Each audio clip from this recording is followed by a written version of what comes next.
কেমন মায়ার নবীর উম্মত আল্লাহ আমাদেরকে বানাইছে। নবী আল্লাহরে ডাক দিয়া কয়, আল্লাহ অন্য অন্য নবীর হায়াত বেশি, নবীর উম্মতেরও হায়াত বেশি। ওগো আল্লাহ, আমার তো উম্মতের হায়াত কম, এত নেক আমল আমার উম্মতেরা কেমনে করবে? নবী আমার আল্লাহরে যখন এই কথা কয়, আল্লাহ ডাক দিয়া কয়, বন্ধুরে আপনি কোনো টেনশন করবেন না, আপনার উম্মতের জন্য আমি আল্লাহ স্পেশাল কিছু দিন আর রাত রেখেছি। ডাক দিয়া কয়, আল্লাহ কি স্পেশাল দিন আর রাত রাখছো? আল্লাহ ডাক দিয়া কয়, বন্ধুরে তোমার উম্মত এশারের নামাজটা আদায় করিয়া ঘুমাইয়া যাবে, বিছানায় সারা রাত্র ঘুমাবে, আবার গিয়া ফজরের নামাজে শরীক হবে। আল্লাহ ডাক দিয়া কয়, বন্ধু সারা রাত্র বিছানায় ঘুমাইবে ঠিক, কিন্তু তাদের আমল নামায় সারা রাত্র নফল নামাজের সওয়াব দেওয়া হবে। আল্লাহ আল্লাহ ক্যা মুবারক নাম হায়, আল্লাহ আল্লাহ আশিকু কা কাম হায়, আল্লাহ আল্লাহ ইচে শিরিনিস্ত নাগাম শিরো শাক্কর মিকুনা দুজানাম তামাম। আল্লাহ আল্লাহ তু মেরা গফার হায়, আল্লাহ আল্লাহ তু মেরা সাত্তার হায়। আল্লাহু আকবার বলেন, আরো জোরে আওয়াজ দিয়ে বলেন আল্লাহু আকবার। আমি প্রায় সময় বলি যে একজন বক্তা আল্লাহ যদি দয়া না করে তাহলে সে একটা মাহফিল করার পরে পরের দিন আরেকটা মাহফিলে কথা বলবে, এটা অনেক কষ্টকর ব্যাপার। কথা ঠিক কিনা বলেন? এর মধ্যে যদি মাইকের এই অবস্থা হয় তাহলে তো আরো কষ্ট। কারণ বিশেষ করে কষ্ট নিয়েন না, মাইক যদি ভালো না হয়, যেমন আমরা প্রতিদিন প্রোগ্রাম করি, এমনও দিন আছে 2টা 3টাও হয়, তো এরকম যদি মাইকের অবস্থা হয়, দেখেন আমি এরকম কথা বলতেছি, কতক্ষণ এরকম থাকা যাবে? দূরে গেলে কিন্তু আর কথার আওয়াজ শোনা যায় না। এই জন্য আমি সবার জন্য এই মেসেজটা বলতেছি। আমি এই কথাটা বলার উদ্দেশ্য হচ্ছে, আমরা যারা প্রোগ্রাম করব কিংবা মাইকম্যান যারা আছি, মেসেজ হচ্ছে চেষ্টা করব যেন সাউন্ড সিস্টেমটা ভালো রাখা যায়। কারণ একটা বক্তা তখনই ভালোভাবে কথা বলতে পারবে যখন সাউন্ড সিস্টেম ভালো হবে। কথা ঠিক কিনা বলেন? কারণ আমিও তো একটা মানুষ, ওই ঢাকার শহর থেকে আপনার জোহরের নামাজ পড়ে রওনা দিছি, এখন বাজে প্রায় 11:30 বাজতেছে। এতক্ষণ জার্নি করার পরে যদি মাইকের এই অবস্থা হয় তাহলে কথা বলা খুব কষ্টকর। আরেকটা বিষয় হচ্ছে যে কোয়ালিটির বক্তা, প্রত্যেকজনের একটা আলোচনার কোয়ালিটি থাকে। কথা ঠিক কিনা বলেন? এই জন্য বক্তা বুঝে মাইক আনার চেষ্টা করবেন। আমি যে সুর দিব কিংবা ওয়াজ করব, টান দিব, সিস্টেম আছে কোনো? এই জন্য আপনারা কষ্ট নেন না। এরপরেও মার্শাল্লাহ আপনারা যে মহব্বত করে বসছেন, কারণ আমি জানি এই এলাকায় বিদ্যাবল্লভে অনেকগুলো প্রোগ্রাম করছি, এরপরে কেন্দ্র থানার ভিতরে অনেকগুলো প্রোগ্রাম করছি, নেত্রকোনাও অনেক প্রোগ্রাম করছি। আপনারা মহব্বত করে ভালোবেসে এতক্ষণ পর্যন্ত বসে রয়েছেন, এজন্য আপনাদের কাছে একটু আবদার থাকবে, যতক্ষণ আলোচনা চলবে ইনশাল্লাহ থাকবেন তো? কারা কারা থাকবেন একটু হাত উঠায় দেখেন তো। মাশাআল্লাহ, আল্লাহ কবুল করুক, বলেন আমিন। তো একটু আওয়াজ দিবেন, বলেন তো আমরা যে মাহফিলে আসলাম আমাদেরকে আনছেন কে? আরো জোরে বলেন কে? তাআতি তৌফিক তাআত হামজাতু ই আমানত ওয়া ইজাবাত হামজাতু। তাআতি তৌফিক তাআত হামজাতু ই আমানত ওয়া ইজাবাত হামজাতু। तौफीक से होती है नेमतों की खजीना, तौफीक से होती है नेमतों की खजीना। हर मर्द की ताबतो किया और है निशाना, हर मर्द की ताबतो किया और है निशाना।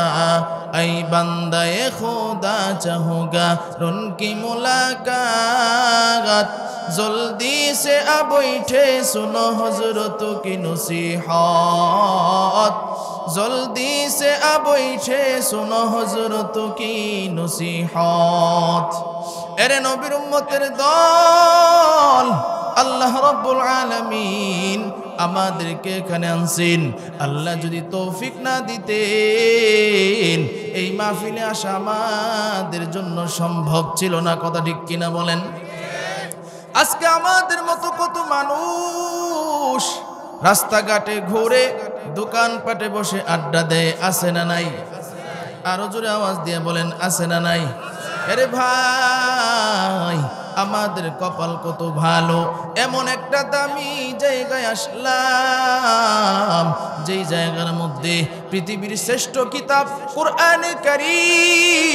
কোরআনে কারীমের আলোচনা হইতেছে নবীজি জানায়া দেয় এই জায়গার মধ্যে যারা আসবে যারা আলোচনা শুনবে যারা এটার আয়োজন করবে নবী ডাক দিয়া কয় তিন দলের সগীরা গুনাহ আল্লাহ মাফ করে দেয় শুধু তাই নয় রে ভাই আল্লাহ রাব্বুল আলামিন নবীর মাধ্যমে জানায়া দেয় এই মাহফিলে যারা প্যান্ডেলের ভিতরে বসবে যদিও দেখা যায় এই জায়গাটার মধ্যে চট বিছানো জীর্ণ শীর্ণ আরে ভাই কিন্তু নবী জানায়া দিয়েছে এই জায়গার কত দাম জানো এই জায়গাটা হলো জান্নাতি বাগান শুধু তাই নয় রে ভাই আল্লাহ রাব্বুল আলামিন আমাদের জন্য সুসংবাদ দিয়েছেন এই মাহফিলের শেষ পর্যন্ত থেকে যারা দোয়া করে পারের দিকে যাবে আল্লাহ ডাক দিয়া কয় আরে আমার বান্দা তোর আমল নামাই তো হাজার হাজার গুনাহ জমা হয়ে আছে আমি আল্লাহর কাছে যদি তওবা করস আমি আল্লাহ তওবা করলে আমি আল্লাহ তোর গুনাহ মাফ করে তোরে নিষ্পাপ মাসুম বানায় দিব তাহলে চিন্তা করে দেখেন এই জায়গার দাম কম না বেশি আরো জোরে বলেন কম না বেশি তাহলে যারা বাহিরে আছে কিংবা বাড়িতে যারা আছে এরা জিতছে না ঠকছে আরো জোরে বলেন জিতছে না ঠকছে মেরে ভাই আমরা আল্লাহর কাছে কোন আমলটা যে কবুল হয় এটা কেউ জানি না এতগুলো মানুষ এত উলামায়ে কেরাম স্টেজে আছেন আলোচনা করেছেন আমরা যে উলামায়ে কেরামের চেহারা দেখতেছি রাসূল বলেন আলেমের চেহারা দেখলেও আল্লাহ গুনাহ মাফ করে দেয় চেহারা দেখলে গুনাহ মাফ তাহলে যারা আসে নাই দূর থেকে শুনতেছে তারা কি চেহারা দেখতে পারতেছে তাহলে আপনাদের ভাগ্য কত ভালো হইতে পারে এই মজলিসটা এখন যে অবস্থানে আছে আল্লাহ তো কুদরতিভাবে ভিডিও করতেছে এই ফুটেজ আল্লাহর কাছে থাকবে যখন হাসরের ময়দানে আমাদেরকে ওঠানো হবে আল্লাহ তখন বলবে সিংহেরগাঁও ক্লাবগড় জামে মসজিদের উদ্যোগে যে ওয়াজ হয়েছিল মাহফিল হয়েছিল তোমরা সেখানে ছিলা আল্লাহ হইতে পারে এই উসিলায় আমাদেরকে জান্নাত দিয়ে দিতে পারে তাহলে দেখেন এই জন্য আজকে আমরা আমাদের দাম বুঝি না একটু সরাই তাহলে একটু সামনে আগানো কষ্ট হইতেছে কেউ আছে না একটু সরান তো একটু ধৈর্য ধরেন আমি কষ্ট হইতেছে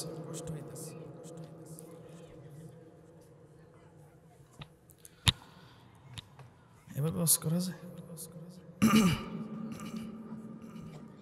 আজকে আমাদের দাম আমরা বুঝি না কথা ঠিক কিনা বলেন আমরা এখানে যারা আছি আমরা সবাই তো মানুষ কিন্তু একবার চিন্তা করে দেখেন আমরা কি আল্লাহর কাছে কোনো সময় দরখাস্ত করছি যে আল্লাহ আমাদেরকে মানুষ বানাও আল্লাহ কিন্তু বিনা দরখাস্তে আমাদেরকে মানুষ বানাইছে কথা ঠিক কিনা বলেন আল্লাহ রাব্বুল আলামিন আমাদেরকে বিনা দরখাস্তে মানুষ বানাইছে আল্লাহ রাব্বুল আলামিন আমাদেরকে যদি মানুষ না বানাইয়া কুকুর শুয়ার ভেড়া বকরি বানাইতে পারতো কি পারতো না আরো জোরে আওয়াজ দিয়ে বলেন পারতো কি পারতো না আরে ভাই আল্লাহ রাব্বুল আলামিন আমাদেরকে মানুষ বানানোর পর আরেকটা নিয়ামত দান করেছেন ওই নিয়ামতটা হলো আল্লাহ রাব্বুল আলামিন আমাদেরকে মুসলমানের ঘরে জন্ম দিয়েছে ঠিক কিনা আল্লাহ রাব্বুল আলামিন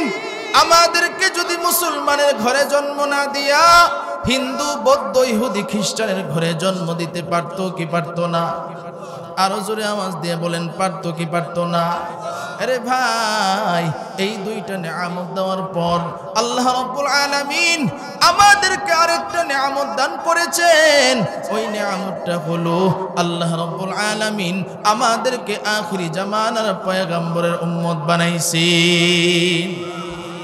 যেই নবীর উম্মত হওয়ার জন্য অন্য অন্য নবীরাও আল্লাহর কাছে দরখাস্ত জানায়, ওগো আল্লাহ আমার আখিরি জামানার পয়গম্বরের উম্মত বানাও। मूसा अलैहिस्सलाम আল্লাহরে ডাক দিয়া কয়, আল্লাহ আখিরি জামানার পয়গম্বরের উম্মত বানাও। পয়গম্বর ঈসা আলাইহিসসালাম আল্লাহরে ডাক দিয়া কয়, ওগো আল্লাহ আখিরি জামানার পয়গম্বরের উম্মত হতে চাই। আল্লাহ ডাক দিয়া কয়, আরে মূসা, আমি আল্লাহর লিস্টিতে আখিরি জামানার পয়গম্বরের উম্মত যারা হবে তাদের লিস্টি ফিল আপ হয়ে গেছে। আল্লাহ রাব্বুল আলামিন পয়গম্বর ঈসা আলাইহিসসালামের দোয়া কবুল করেছেন। কিয়ামতের আগে ইমাম মাহদি আলাইহিসসালাম আসবেন, দাজ্জালও আসবে। তখন আল্লাহ রাব্বুল আলামিন পয়গম্বর ঈসা আলাইহিসসালামকে পাঠাবেন, নবী হিসাবে পাঠাবে না, আল্লাহ আখিরি জামানার পয়গম্বরের উম্মত বানায়া পাঠাবে। তাহলে চিন্তা করে দেখেন আমরা কেমন দামি নবীর উম্মত, যেই নবী রাস্তা দিয়ে হাঁটলে মেঘের খণ্ড আইসা নবীরে ছায়া দিত। সুবহানাল্লাহ। নবী যখন রাস্তা দিয়ে হাঁটতো গাছগাছালি নইয়া নবীরে সালাম জানাইতো। নবী একদিন সাহাবায়ে কেরামদেরকে নিয়ে রাস্তা দিয়ে হাঁটতেছেন, বারবার সালামের আওয়াজ পাওয়া যায়। সাহাবায়ে কেরাম জিজ্ঞাসা করে, ইয়া রাসূলুল্লাহ, এখানে তো কোনো মানুষ নাই, কোনো মানুষের বসবাস নাই, তাহলে সালামের আওয়াজ কোত্থেকে আসে? নবী আমার ডাক দিয়া কয়, ও সাহাবীরা শোনো, আমি নবীর আগমন পাইয়া জংলার বাঘ আমারে সালাম জানায়। আমি নবীর আগমন পাইয়া জংলার হরিণ আমারে সালাম জানায়। আমি নবীর আগমন পাইয়া জংলার জীব জানোয়ার গুলো আমারে সালাম জানায়। ও সাহাবীরা শোনো, আমি শুধু মানুষের নবী নই, আমি জংলার জীব জানোয়ার গুলির নবী। বলেন সুবহানাল্লাহ। ইমামুল আউয়ালিন আল আখিরিন বহরে সদকা রাহমাতাল লিল আলামিন। ইমামুল আউয়ালিন আল আখিরিন নূরে আলম রাহমাতাল লিল আলামিন মুহাম্মদ আরবি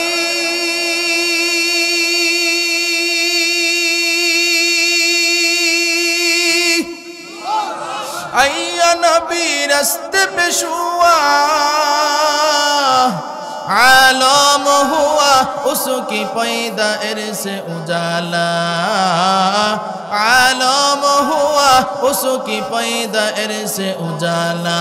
शफीउल हुमम हमारा नबी रोज क़यामत शफाअत करेगा अल्लाह के पास गुनाहगार उम्मत। शफाअत करेगा अल्लाह के पास गुनाहगार उम्मत।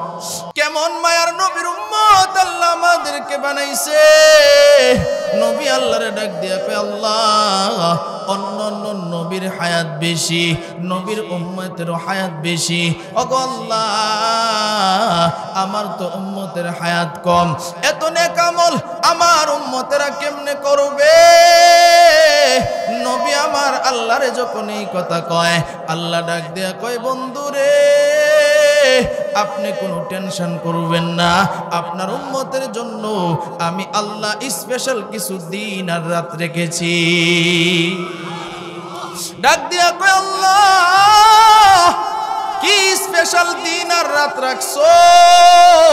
আল্লাহ ডাক দিয়া কয়, বন্ধুরে তোমার উম্মত এশারের নামাজটা আদায় করিয়া ঘুমাইয়া যাবে, বিছানায় সারা রাত্র ঘুমাবে, আবার গিয়া ফজরের নামাজে শরীক হবে। আল্লাহ ডাক দিয়া কয় বন্ধু সারা রাত্র বিছানায় ঘুমাইবে ঠিক, কিন্তু তাদের আমল নামায় সারা রাত্র নফল নামাজের সওয়াব দেওয়া হবে। আল্লাহ আল্লাহ ক্যা মুবারক নাম হায়, আল্লাহ আল্লাহ আশিকু কা কাম হায়, আল্লাহ আল্লাহ ইচে শিরিনিস্ত নাগাম শিরো শাক্কর মিকুনাদ জানাম তামাম। আল্লাহ আল্লাহ তু মেরা গফার হায়, আল্লাহ আল্লাহ তু মেরা সাত্তার হায়। আল্লাহু আকবার বলেন, আরো জোরে আওয়াজ দিয়ে বলেন আল্লাহু আকবার। আল্লাহ রাব্বুল আলামিনের কাছে নবী আবারও ডাক দিয়ে কয় আল্লাহ আরো কি স্পেশাল দিন রাত রাখছেন? আল্লাহ নবীর কোরআনের আয়াতের মাধ্যমে জানায় দেয়, ইন্না আনজালনাহু ফি লাইলাতিল কদর ওয়া মা আদরাকা মা লাইলাতুল কদর লাইলাতুল কদরি খায়রুম মিন আলফি শাহর। আল্লাহু আকবার। আল্লাহ রাব্বুল আলামিন জানায় দেয়, ওগো আমার বন্ধু আপনার উম্মতের জন্য আমি একটা স্পেশাল রাত রাখলাম, যেই রাতটা সামনে রমজান মাস, এই রমজানে আসবে। আল্লাহ রাব্বুল আলামিন জানায় দেয়, ওগো বন্ধু আপনার উম্মতের জন্য এমন একটা রাত আমি রাখলাম, যেই রাতের নাম হইল শবে কদর। ওই রাত্রে যদি কেউ ইবাদত বন্দেগী করে, এক রাত্র ইবাদত বন্দেগী করবে, আমি আল্লাহ তাদের আমল নামায় হাজারো মাসের চাইতেও বেশি সওয়াব দিয়া দিব। তাহলে চিন্তা করে দেখেন আমাদের দাম কম না বেশি? তাহলে আজকে বেশি যেহেতু আমাদের দাম, ওই অনুযায়ী কি আমরা চলি? জোরে আওয়াজ দিয়ে বলেন চলি। নবীর সুন্নত আজকে আমাদের ভিতরে নেই। আজকে দেখেন কত কপাল পোড়া মুসলমান এমন আছে, আজকে মুসলমানের একটা অনুষ্ঠান, এখানে গ্রামের সকল মুসলমানই তো আসা উচিত ছিল, কথা ঠিক কিনা বলেন? কিন্তু কপাল পোড়া কিছু মুসলমান আছে মসজিদেও যায় না, এরপরে কোনো ইসলামী ধর্মীয় কোনো অনুষ্ঠান হইলে, ওয়াজ মাহফিল হইলেও আসে না, কিন্তু তাদের হিন্দুর অনুষ্ঠানে পূজায় গেলে ভাল লাগে, আসে না নাই? কবরে গেলে ফেরেশতারা মুগুর দিয়া ফিডাইব, কথা ঠিক কিনা বলে? যে মুসলমানের অনুষ্ঠানও গেছস না, মুসলমান হইয়া হিন্দুর অনুষ্ঠান দেখতে ভাল লাগে, এখন তোরে সাইজ করবো, কথা ঠিক কিনা বলে? এজন্য ভাই আমাদের খাঁটি মুসলমান হওয়ার দরকার আছে না নাই? আরো জোরে বলেন আছে না নাই? খাঁটি মুসলমান কে কে হতে চান? আল্লাহর হাত তুলে দেখা। নারায়ে তাকবীর, নারায়ে তাকবীর। আল্লাহ কবুল করুক, বলেন আমিন। ইমানের তেজ আছে, মারহাবা বলেন। আরো জোরে বলেন মারহাবা। কিছু কিছু মরিচ আছে, সুডু মরিচ, এটিরে কি কয়? হ্যাঁ, এই মরিচ সুডু হইলেও কিন্তু জাল বেশি, কথা ঠিক কিনা বলেন? মানুষ অল্প হইলেও কি হইব? ইমানের একটা তেজ আছে, কথা ঠিক কিনা বলেন? কারণ ইসলামের ইতিহাসে বেশি মানুষ কিন্তু ইসলামের বিজয় আনে নাই, কম মানুষই আনছে, কথা ঠিক কিনা বলেন? বদরের যুদ্ধে ৩১৩ জন সাহাবী যুদ্ধ করে বিজয় আনছে, কথা ঠিক কিনা বলেন? এই জন্য ইমান যদি ঠিক হয় আর নিয়ত যদি সহি হয়, আল্লাহর কাছে যদি আমরা সাহায্য চাই আগাই, তাহলে ইনশাল্লাহ আমাদের বিজয় নিশ্চিত, কথা ঠিক কিনা বলেন? তো ইনশাল্লাহ থাকবেন তো নাকি ভাগবেন? মাশাআল্লাহ, আল্লাহ কবুল করুক, বলেন আমিন। আমি আপনাদের সামনে যে আয়াতে কারিমা তেলাওয়াত করেছি, এই আয়াতটা হচ্ছে সূরা নূরের 52 নম্বর আয়াত। কত নম্বর আয়াত? 52 নম্বর আয়াত। সূরা নূর হচ্ছে কোরআনে 114 খানা সূরা আছে, এর মধ্যে 24 নম্বর সূরা। কত নম্বর সূরা? 24 নম্বর সূরা। এই সূরার মধ্যে রুকু আছে 9টা। রুকু আছে কয়টা? আরো জোরে বলেন কয়টা? এই সূরার মধ্যে আয়াত হচ্ছে 64টি। কয়টি? 64টি আয়াত। এই সূরার আগের সূরার নাম হচ্ছে সূরাতুল ফুরকান, এই সূরার পরের সূরার নাম হচ্ছে সূরাতুল মুমিন। সুবহানাল্লাহ বলেন। এই সূরাটা আল্লাহ মদিনায় নাজিল করছে, সুবহানাল্লাহ। এই সূরার আয়াতটা যেটা তেলাওয়াত করছি, এই আয়াতটা এমন গুরুত্বপূর্ণ, এই আয়াতের তেলাওয়াত শুনে এক ইহুদি কালিমা পড়ে মুসলমান হয়ে গেছে। সুবহানাল্লাহ। আমরা এখানে যারা আছি সবাই কিন্তু একটা জিনিস চাই, সেটা হলো সফলতা, কামিয়াব, যেন আমরা সাকসেসফুল হইতে পারি, সফল কাম হইতে পারি, কামিয়াব হইতে পারি। যে যে লাইনের আছেন, কেউ এখানে কৃষিকাজ করেন, কেউ ব্যবসা করেন, কেউ চাকরি করেন, কেউ শ্রমিকের কাজ করেন। কেউ যদি জিজ্ঞেস করে ভাই আপনি কৃষকের কাজ কেন করেন, বলে আমার সংসার চালাইতে হয়, ছেলে মেয়েগুলাকে মানুষ করতে হবে, এটাই তো আমরা বলি, কথা ঠিক কিনা বলেন? বলে ভাই আপনি চাকরি করেন কেন, বলে আমার প্রতিষ্ঠিত হতে হবে জীবনে। ভাই আপনি ব্যবসা করেন কেন, কয় আমার জীবনে সাকসেসফুল হতে হবে, প্রতিষ্ঠিত হতে হবে। কিন্তু আল্লাহ এই আয়াতের মধ্যে জানাইছে যে প্রকৃত সাকসেসফুল, সফল কাম, কামিয়াব কারা, আল্লাহর কাছে শুনতে রাজি আছি তো ইনশাআল্লাহ। আল্লাহ রাব্বুল আলামিন এই সূরা নূরের 52 নম্বর আয়াতে 4টা কর্মসূচির কথা বলছেন, যে এই 4টা কর্মসূচি যাদের ভিতরে ঢুকবে আল্লাহ এরপরে শেষে ডাক দিয়া কয় তারাই হবে সাকসেসফুল এবং কামিয়াব। জোরে বলেন সুবহানাল্লাহ। হযরত ওমর রাদিয়াল্লাহু তাআলা মসজিদে নববীর মধ্যে দাঁড়িয়ে আছেন। এক ইহুদি, যে ইহুদি কালিমা পড়ে মুসলমান হইছে, ওই ইহুদি হযরত ওমর রাদিয়াল্লাহু তাআলা আনহুর সামনে গিয়া কালিমা পড়া শুরু করছে। সুবহানাল্লাহ কইতেন না?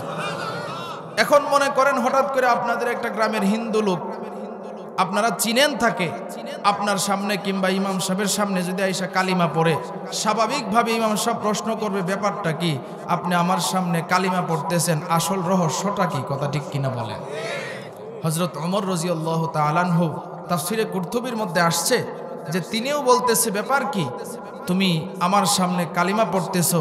তখন তিনি বলে আমি তাওরাত, ইনজিল, জাবুর সব কিতাব আমি পড়ছি, দেখছি, রিসার্চ করছি, কিন্তু আল্লাহর কোরআনের একটা আয়াত আমি এক মুসলমান কয়েদির মুখে শুনছিলাম, যে আয়াত শোনার পরে আমার বুঝে এসে গেছে যে এই কোরআন রবের কালাম। এই কোরআন অনুযায়ী যদি জীবন চালাই তাহলে আল্লাহ আমার জীবনকে সাকসেসফুল করবে। আমি আর দেরি করি নাই, আমি সাথে সাথে কালিমা পড়ে মুসলমান হয়ে গেছি।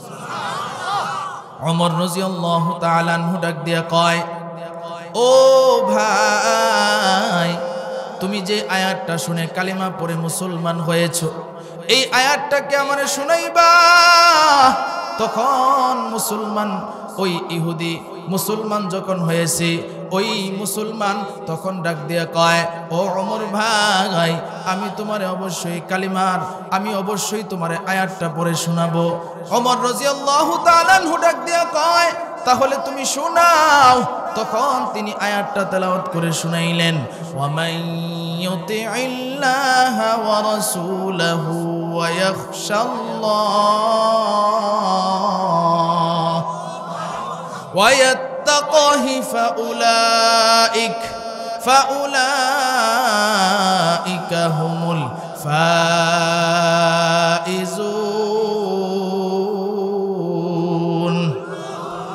হযরত ওমর রাদিয়াল্লাহু তাআলা আনহু তখন ডাক দিয়া কয়, হ্যাঁ, আল্লাহ তাআলা এই আয়াতের মধ্যে যে কর্মসূচি দিছে তোমার বুঝে আসছে, আল্লাহ তোমারে কামিয়াব দান করুক। জোরে বলেন সুবহানাল্লাহ। তাহলে আমরাও আমাদের কামিয়াব চাই কি চাই না? কারা কারা চাই আবারও হাত তুলে দেখায়। জোরে বলেন মারহাবা, আরো জোরে বলেন মারহাবা। এই আয়াতের শেষের অংশে আল্লাহ বলছেন ফাউলাইকা হুমুল ফাইজুন, 4টা কর্মসূচি যারা পালন করবে তারা কামিয়াব, সাকসেসফুল হবে। তাহলে আমরা যারা এখানে আছি, আমরা তো কাজের আগে লাভ আগে দেখি, এই জন্য আল্লাহ কি পুরস্কার দিবেন এগুলাই আমাদের আগে শোনার দরকার, কথা ঠিক কিনা বলেন? মনে করেন আপনাদের বাড়ির পাশে পুকুর আছে, এখানে শীতের মধ্যে আমি যদি অর্ডার দেই, ভাই আপনি এই পুকুরে 10টা ডুব দিবেন, কয়টা ডুব? 10টা ডুব। এখন এক লোক আমারে প্রশ্ন করবে, হুজুর শীতের মধ্যে কষ্ট করিয়া 10টা ডুব দিব, আপনি ডাকাতে অর্ডার দিলেন, কারণটা কি? আর এই 10 ডুব দিলে আমি পামু কি? আমি যদি বলি আপনাকে 10 টাকা দিব, তখন বেটা উল্টা আমারে মুখ বেক্সি দিয়ে কইবে, হুজুর এই 10 টাকা তো আমাকে বাচ্চা ফুলাফানের পকেট হইতে হয়, কথা ঠিক কিনা বলেন? আর আমি যদি বলি ভাই আপনি যদি 10 ডুব দেন তাহলে 1 লক্ষ টাকা পুরস্কার, তাইলে পিছন থেকে দৌড় শুরু হইব, ওয়াজ পরে হোনা আমাকে ডুব দিয়ে টেহা কামাই, কথা ঠিক কিনা বলেন? এই জন্য আগে আমরা শুনি আল্লাহ এই কর্মসূচিগুলো পালন করলে পুরস্কারটা কি দিবেন, পুরস্কারটা শোনার দরকার আছে না নাই? এরপরে ইনশাল্লাহ কর্মসূচিগুলো বলবো। আল্লাহ ডাক দিয়া বলে ফাউলাইকা হুমুল ফাইজুন, তারা সাকসেসফুল। এখন সাকসেসফুল, আল্লাহ তো হলো মহাজ্ঞানী, এই কথা বুঝার মতো আমাদের ক্ষমতা নাই। এই কথা বুঝতে হলে আমাদের তাফসিরে যেতে হবে, কথা ঠিক কিনা বল? তাফসির কারকরা বলেছেন যে আল্লাহ তাআলা যে বলছেন তারা সাকসেসফুল, কামিয়াব, সফল কাম, এখন আসলে সাকসেসফুল কারা এটা আগে বুঝতে হবে। তাফসির কারকরা বলেছেন সাকসেসফুল হলো তারা যাদের ভিতরে গুণ আছে তিনটা। যাদের ভিতরে গুণ আছে কয়টা? তিনটা। এক নাম্বার গুণ তাফসির কারকরা লিখেছেন যাদের ভিতরে চিন্তা থাকবে না। যাদের ভিতরে কি থাকবে না? চিন্তা থাকবে না। আচ্ছা বলেন তো, আপনাদের এই গ্রামে চিন্তামুক্ত কেউ আছে? চিন্তামুক্ত কেউ আছে? সকলেরই চিন্তা আছে। এখন আসেন দেখি নবীর থেকে আমরা দলিল নেই। তিরমিজি শরীফের 3297 নাম্বার হাদিস হযরত আবু বকর সিদ্দিক রাদিয়াল্লাহু তাআলা আনহু থেকে বর্ণিত। আরেক রিওয়ায়াতে হযরত আনাস রাদিয়াল্লাহু তাআলা আনহু থেকে বর্ণিত, হযরত আবু বকর সিদ্দিক রাদিয়াল্লাহু তাআলা আনহু নবীরে ডাক দিয়া কয়, নবীর মাথার 20টা চুল পেকে গেছিল। আবু বকর সিদ্দিক রাদিয়াল্লাহু তাআলা আনহু ডাক দিয়া কয়, পয়গম্বর হাল সিত্তা ইয়া রাসূলুল্লাহ, আপনার মাথার যে 20টা চুল পাকলো, কোন চিন্তায়, কোন পেরেশানিতে, কোন টেনশনে আপনার মাথার চুল পাকলো? নবী ডাক দিয়া কয়, আবু বকর আল্লাহ কোরআনে একটা সূরা নাজিল করছে, যেই সূরার নাম হলো সূরাতুল হুদ। এই সূরা হুদের চিন্তায় আমি রাসূলের মাথার চুল পেকে গেছে। ডাক দিয়া কয়, আবু বকর আল্লাহ কোরআনে আরেকটা সূরা নাজিল করছে, যেই সূরার নাম হচ্ছে সূরাতুল মুরসালাত। সেই সূরা মুরসালাতের চিন্তায় আমি রাসূলের মাথার চুল পেকে গেছে। সুবহানাল্লাহ। ডাক দিয়া কয়, আবু বকর আল্লাহ কোরআনে আরেকটা সূরা নাজিল করছে, যেই সূরার নাম হচ্ছে সূরাতুন নাবা। সেই সূরা নাবার চিন্তায় আমি রাসূলের মাথার চুল পেকে গেছে। সুবহানাল্লাহ। ডাক দিয়া কয়, আবু বকর আল্লাহ কোরআনে আরেকটা সূরা নাজিল করছে, যেই সূরার নাম হচ্ছে সূরাতুশ শামস। এই সূরা শামসের চিন্তায় আমি রাসূলের মাথার চুল পেকে গেছে। সুবহানাল্লাহ। তাহলে চিন্তা করে দেখেন রাসূলের চিন্তা ছিল কি ছিল না? তাইলে রাসূলের চিন্তা ছিল, তাহলে আমাদের কি অবস্থা হবে? মনে রাখবেন তাফসীর কারকরা বলছেন তিনটা গুণের কথা, এর মধ্যে এক নাম্বার কি? যার ভিতরে চিন্তা থাকবে না। তাহলে রাসূলের ভিতরে চিন্তা ছিল কি ছিল না? আরো জোরে বলেন, ছিল কি ছিল না? তো এখন আমরা দেখব যারা আল্লাহর ওলি, আউলিয়ে কেরাম, তাদের ভিতরে চিন্তা ছিল কি ছিল না। কারণ আমরা অনেকেই আছি ওলি ভক্ত, আছে না নাই? ওলিদের মধ্যে একজন বড় ওলি ছিলেন, উলামায়ে কেরাম যারা আছে তারা ওনাকে ভালো করে চিনেন, যার নাম হচ্ছে হযরত হাসান বসরি রহমাতুল্লাহি আলাইহি। সুবহানাল্লাহ। তিনি একদিন পানির উপরে জায়নামাজ বিছায়া নামাজে দাঁড়াইছে। কিসের উপরে? আপনারা মনে হয় পানির উপরে জায়নামাজ বিছায়া প্রতিদিনই নামাজ পড়েন না? জীবনে কোনো সময় পড়ছেন পানির উপরে নামাজ? আমরা পানির উপরে নামাজ পড়বো দূরের কথা, মাটির উপরেই তো পড়তে পারি না, কথা ঠিক কিনা বলেন? কোথায় জায়নামাজ বিছাইছে? পানির উপরে। আলহামদুলিল্লাহ, আল্লাহু আকবার। পানির উপরে জায়নামাজ বিছায়া নামাজে দাঁড়াইছে। তিনার একজন ছাত্রী ছিল, উস্তাদ যেহেতু যোগ্য, ছাত্রীও তো যোগ্য হবে, কথা ঠিক কিনা বলেন? যার নাম হচ্ছে হযরত রাবিয়া বসরিয়া। তিনি দূর থেকে দেখে তিনার উস্তাদ পানির উপরে জায়নামাজ বিছাইছে। এবার তিনি চিন্তা করলেন, আমার উস্তাদ যেহেতু পানির উপরে জায়নামাজ বিছাইছে, সাধারণ মানুষ তো বুঝবে না। যদি দেখে আমার উস্তাদ পানির উপরে জায়নামাজ বিছাইছে, হয়তোবা তারা গিয়া ভক্তি শুরু করতে পারে, সেজদা দিতে পারে যে উনি অনেক বড় হয়ে গেছে। এমন কিছু বোকা মানুষ আছে না নাই? আমাদের সমাজে এখন আছে না নাই? আল্লাহ বলছে আল্লাহ ব্যতীত কাউকে সেজদা দেওয়া যাবে না। এবার রাবিয়া বসরিয়া তিনি আগাইলেন, আল্লাহরে ডাক দেয়া কয়, আল্লাহ আমার উস্তাদের তো তৌফিক দিছো পানির উপরে জায়নামাজ বিছানির জন্য, আল্লাহ তুমি আমার একটু তৌফিক দাও, আমি যেন বাতাসের উপরে জায়নামাজ বিছায় নামাজে দাঁড়াইতে পারি। আল্লাহু আকবার। আল্লাহর কাছে যখন সাহায্য চাইছে, আল্লাহ সাহায্য করছে। রাবিয়া বসরিয়া বাতাসের উপরে জায়নামাজ বিছাইছে। সহজ না কঠিন? আপনাদের জন্য মনে হয় খুব সহজ। চিন্তা করেন, খুব গভীর মনোযোগ দিয়ে কথাগুলো বুঝেন, তাহলে আপনাদের এই আলোচনা বুঝে আসবে। রাবিয়া বসরিয়া পানির উপরে জায়নামাজ বিছাইছে, উস্তাদের দেখা বাতাসের উপরে জায়নামাজ বিছাইছে। হাসান বসরি নামাজ শেষ কইরা এবার দেখে কিরে উপরে কি লড়াচড়া করে, তাকায়া দেখে যে উপরে বাতাসের উপরে কে যেন নামাজ পড়তেছে। সুবহানাল্লাহ। এবার হাসান বসরি কই বাতাসের উপরে কে? রাবিয়া বসরিয়া তাড়াতাড়ি সালাম পিরায় নিচে নামছে। নাইমাকে ওস্তাদ কি হইছে, চিল্লান কে? তুমি? কয় হ্যাঁ। কয় বাতাসের উপরে যায় নামাজ বিছাইছো কারণ কে ওস্তাদ? আপনি পানির উপরে কেন যায় নামাজ বিছাইলেন সেটা আগে বলেন। সুবহানাল্লাহ। হাসান বসরি ডাক দিয়া কয় আমার মন চাইছে এই জন্য আমি বিছাইছি। রাবিয়া বসরিয়া ডাক দিয়া কয় আমারও মন চাইছে এই জন্য আমি বাতাসের উপরে যাই নামাজ বিছাইছি। আল্লাহু আকবার বলেন। দেখেন কি খেলা। রাবিয়া বসরি আবার এই কথা বলার পরে হাসান বসরি কয় তুমি দেখা যায় সব কথার উত্তর দেও। কয় উত্তর দিব না কিসের জন্য? আপনি পানির উপরে যায় নামাজ বিছাইলেই নিজের বড় অলি মনে করেন না। পানির উপরে যায় নামাজ বিছাইলে যদি বড় অলি হওয়া যাইতো, পানির যত মাছ আছে সবগুলাই বড় অলি হয়ে যাইতো। কথা ঠিক কিনা বলে? বাতাসের উপরে যায় নামাজ বিছাইলেই যদি বড় অলি হওয়া যাইতো, তাহলে উড়ন্ত যত পাখি আছে সবগুলাই আল্লাহর অলি হয়ে যাইতো। এখন হাসান বসরি চিন্তা করে বাপরি বাপ, রাবিয়া তো দেখা যায় আমার থেকেও আগায়া। এবার হাসান বসরি ডাক দিয়া কয় রাবিয়া রে, আমি তোমারে বিয়া করতে চাই। সুবহানাল্লাহ। এই কথার মধ্যে আবার বিবাহের কথা কেন আসলো এই কথাও কিতাবে লেখছে। কেন আসলো এটা আগে পরে বলবো, আগে আরেকটা কথা আমি আপনাদেরকে শোনাই।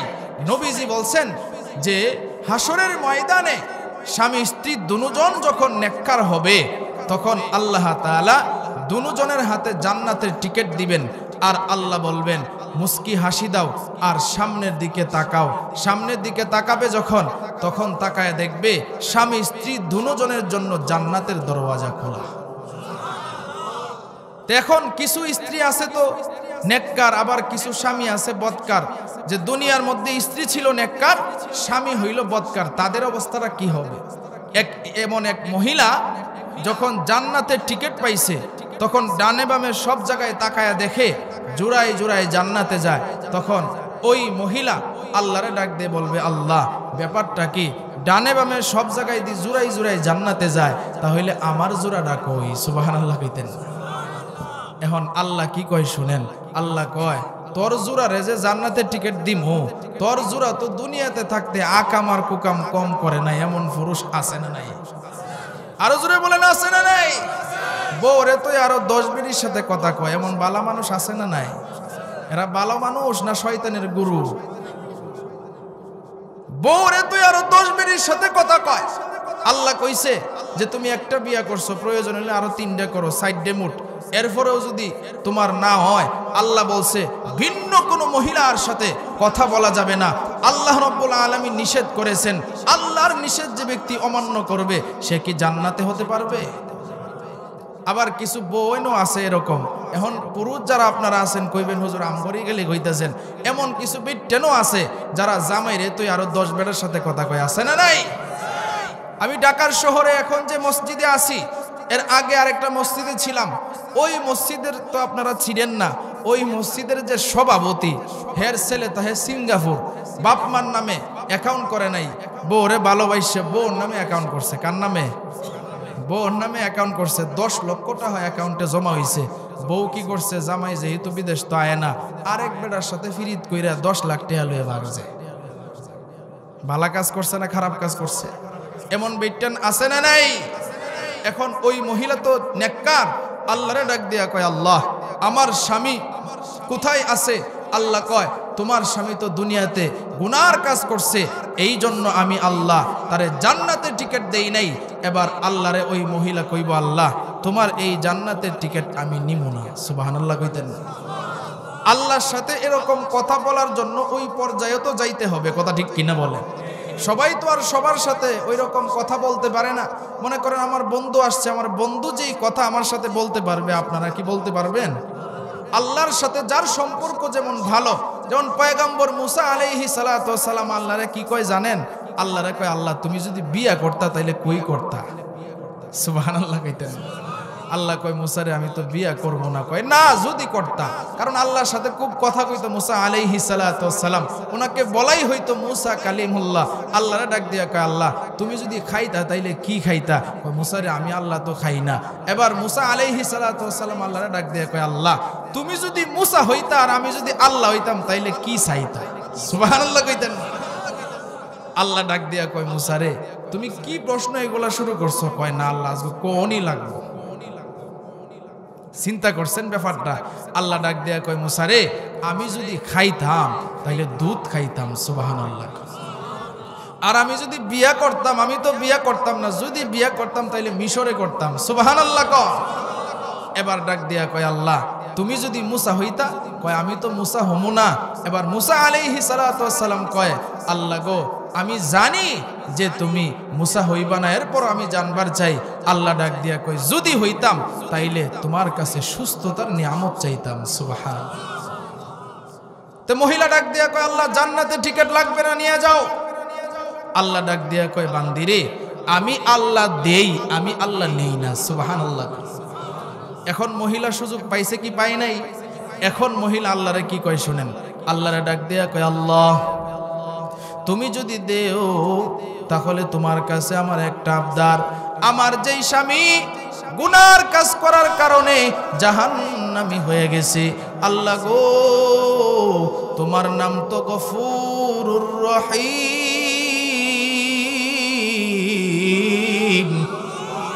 তোমার নাম হলো রহমানুর রহিম।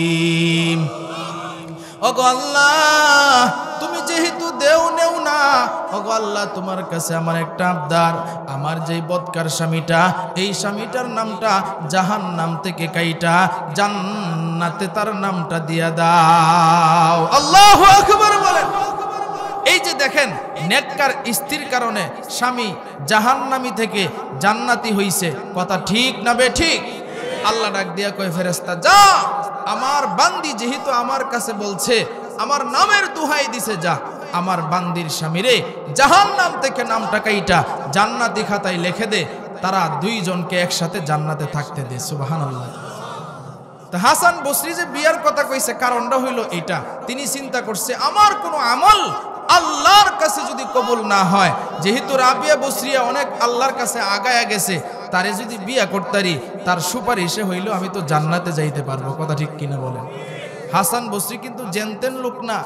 হাসান বসরি তিনি এত বড় মাপের একজন আলেম এবং বুজুর্গ।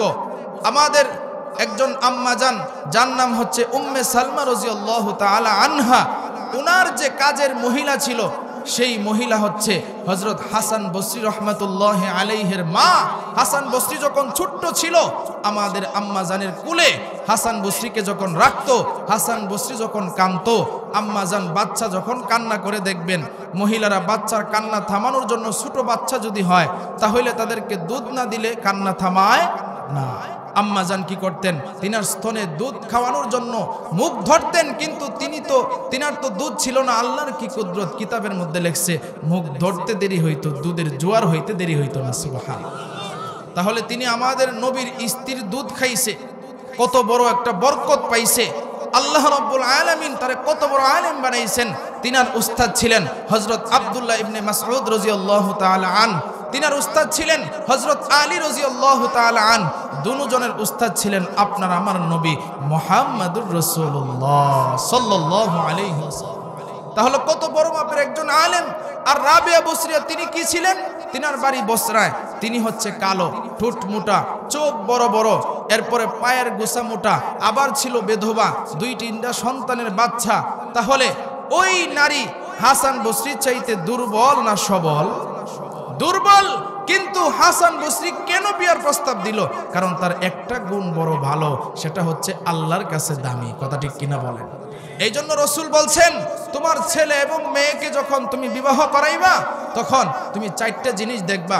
1 নাম্বার সৌন্দর্য, 2 নাম্বার বংশ, 3 নাম্বার সম্পদ কেমন আছে, 4 নাম্বার হচ্ছে তার ভিতরে কেমন আল্লাহর ভয় আছে, সে আল্লাহরে কেমন ভয় করে চলে, সে কি নেককার নাকি বদকার, এটা তুমি দেখবা। এই 4টা গুণের মধ্যে যদি 3টা গুণ না থাকে, সুন্দরী যদি না হয়, সম্পদ যদি না থাকে, বংশ যদি সেরকম ভালো না হয়, যদি একটা গুণ থাকে সেটা হলো নেককার, তাইলে তুমি তারে বিয়ে করো। সুবহানাল্লাহ বলে। তো হাসান বসরি এই জন্য বিয়ার প্রস্তাব দিছে। এখন শুনেন রাবিয়া বসরিয়া কি কয়। রাবিয়া বসরিয়া কয়, হাসান বসরি রে, তোমার কাছে আমি বিয়া বইতে রাজি আছি, তবে আমারে 4টা চিন্তায় ঘুমাইতে দেয় না। সুবহানাল্লাহ কইতেন। কয়টা চিন্তা? কয়টা চিন্তা? 4টা চিন্তা। 1 নাম্বার চিন্তা। হাসান বসরি কয়, তাহলে তোমার 1 নাম্বার চিন্তার কথা কি বলো। এবার ডাক দিয়া কয়, ও হাসান বসরি গো, আমার 1 নাম্বার চিন্তা, আমি ঈমান আমল নিয়া কবরে যাইতে পারবো কিনা গো, এই চিন্তায় আমারে ঘুমাইতে দেয় না। আল্লাহু আকবার। কবরে ঈমান আমল নিয়া যাইতে পারবো কিনা, এই চিন্তায় আমারে ঘুমাইতে দেয় না। আমি এক লোকের জিজ্ঞাসা করছিলাম, ভাই আপনি কেন নামাজে আসেন না? কয়, হুজুর জাহান্নামের চিন্তায় নামাজ ভাল লাগে না। নাউজুবিল্লাহ কইতেন না। বেড়ার বলি জাহান্নামের চিন্তায় নামাজ ভাল লাগে না, তে নামাজ পড়লে জান্নাতি হইব না না পড়লে জান্নাতি হইব? নামাজ পড়লে জান্নাতি হবে। তাহলে রাবিয়া বসরিয়ার 1 নাম্বার চিন্তা হলো আল্লাহ রাব্বুল আলামিনের কাছে ঈমান আমল নিয়া কবরে যাইতে পারবে কিনা, এই চিন্তায় তার ঘুম আসে না। হাসান বসরি ডাক দিয়া কয়, রাবিয়া রে, তোমার এই চিন্তা আমি কিভাবে দূর করব গো, এই চিন্তায় তো আমারও ঘুম আসে না। আল্লাহু আকবার। এই চিন্তায় তো আমারও ঘুম আসে না। এবার রাবিয়া বসরিয়া কয়, তাহলে 2 নাম্বার চিন্তাটা দেখেন মুক্ত করতে পারেন কিনা। 2 নাম্বার চিন্তা যদি মুক্ত করতে পারেন, তাইলে আমি আপনার কাছে বিয়ে বসবো। সুবহানাল্লাহ।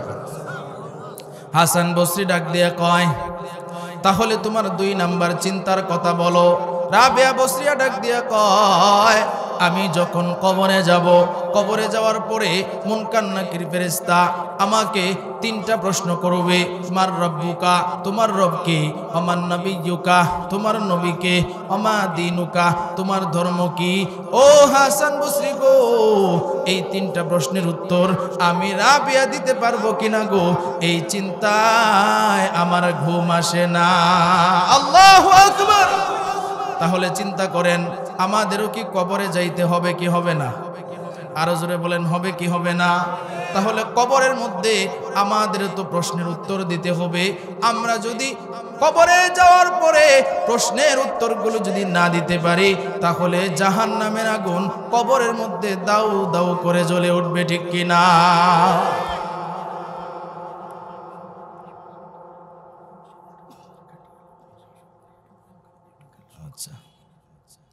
তাহলে রাবিয়া বসরিয়া প্রশ্ন করছেন কয়টা? 2টা। 4টার মধ্যে 2টা হয়ে গেছে, চিন্তার কথা বলছেন। এবার হাসান বসরি ডাক দিয়া কয়, আচ্ছা এই চিন্তাই তো আমারও ঘুম আসে না, তোমার চিন্তা আমি কিভাবে দূর করব? এবার রাবিয়া বসরিয়া কয়, তাহলে 3 নাম্বার চিন্তাটা দূর করেন, যদি পারেন তাহলে এক্ষুনি আপনার কাছে আমি বিয়া বসবো। এবার কয়, তোমার 3 নাম্বার চিন্তার কথা কি বলো। রাবিয়া বসরিয়া ডাক দিয়া কয়, কোরআনের আয়াত, ফারিকুম ফিল জান্নাহ ওয়া ফারিকুম ফিস সাঈর।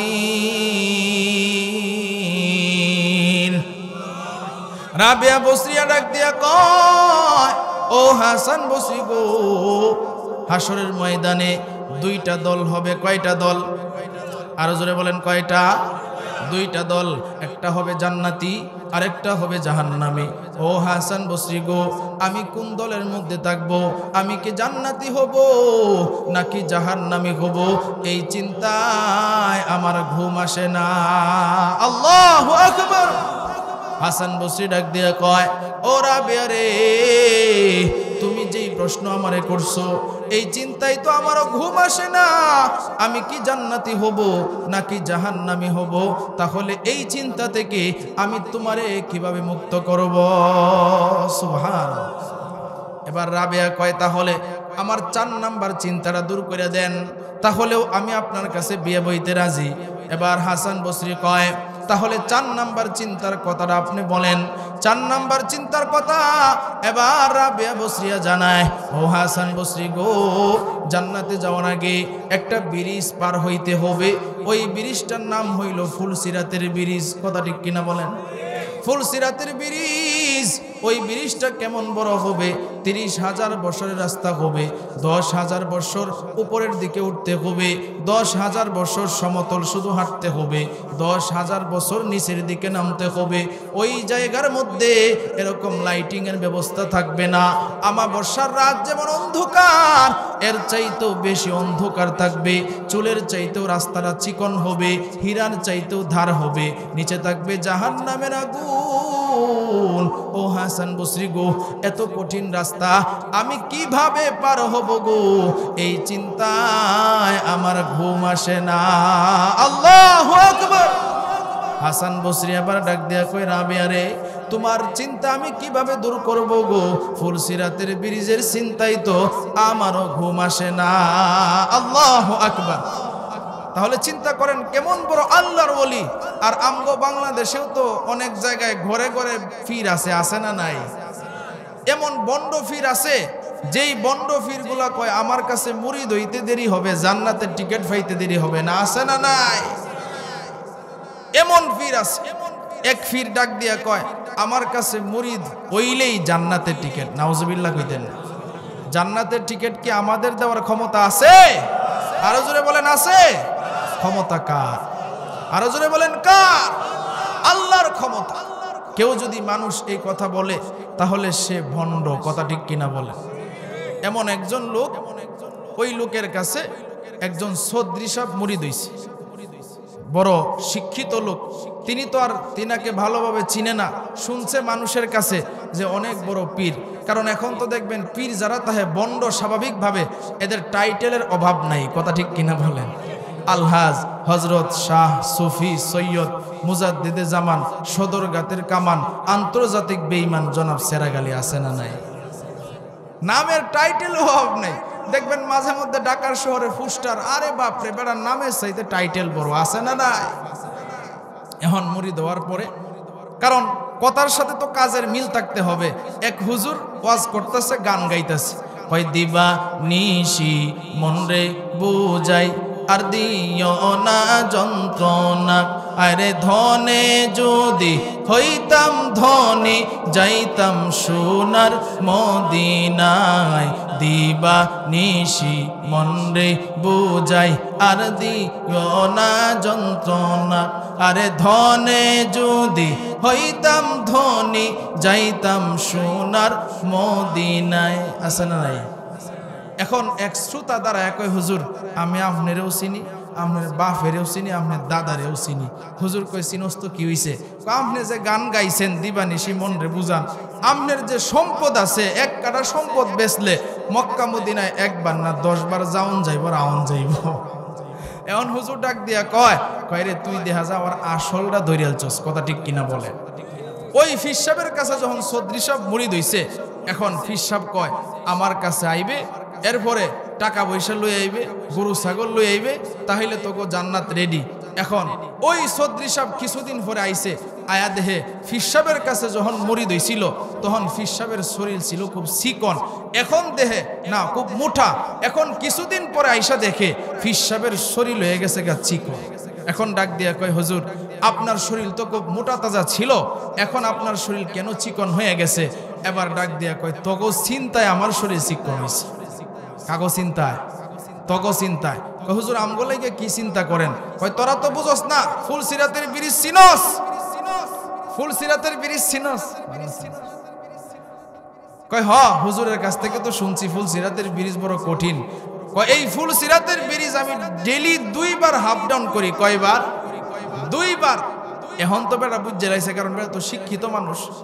দুনিয়াতে থেকে আবার ফুলসিরাতের ব্রিজ কেমনে পার হয়? কথা ঠিক কিনা বলে? এখন বেটা কয় এরা সাইজ করন লাগবো। এখন বেটা কেমনে সাইজ করব?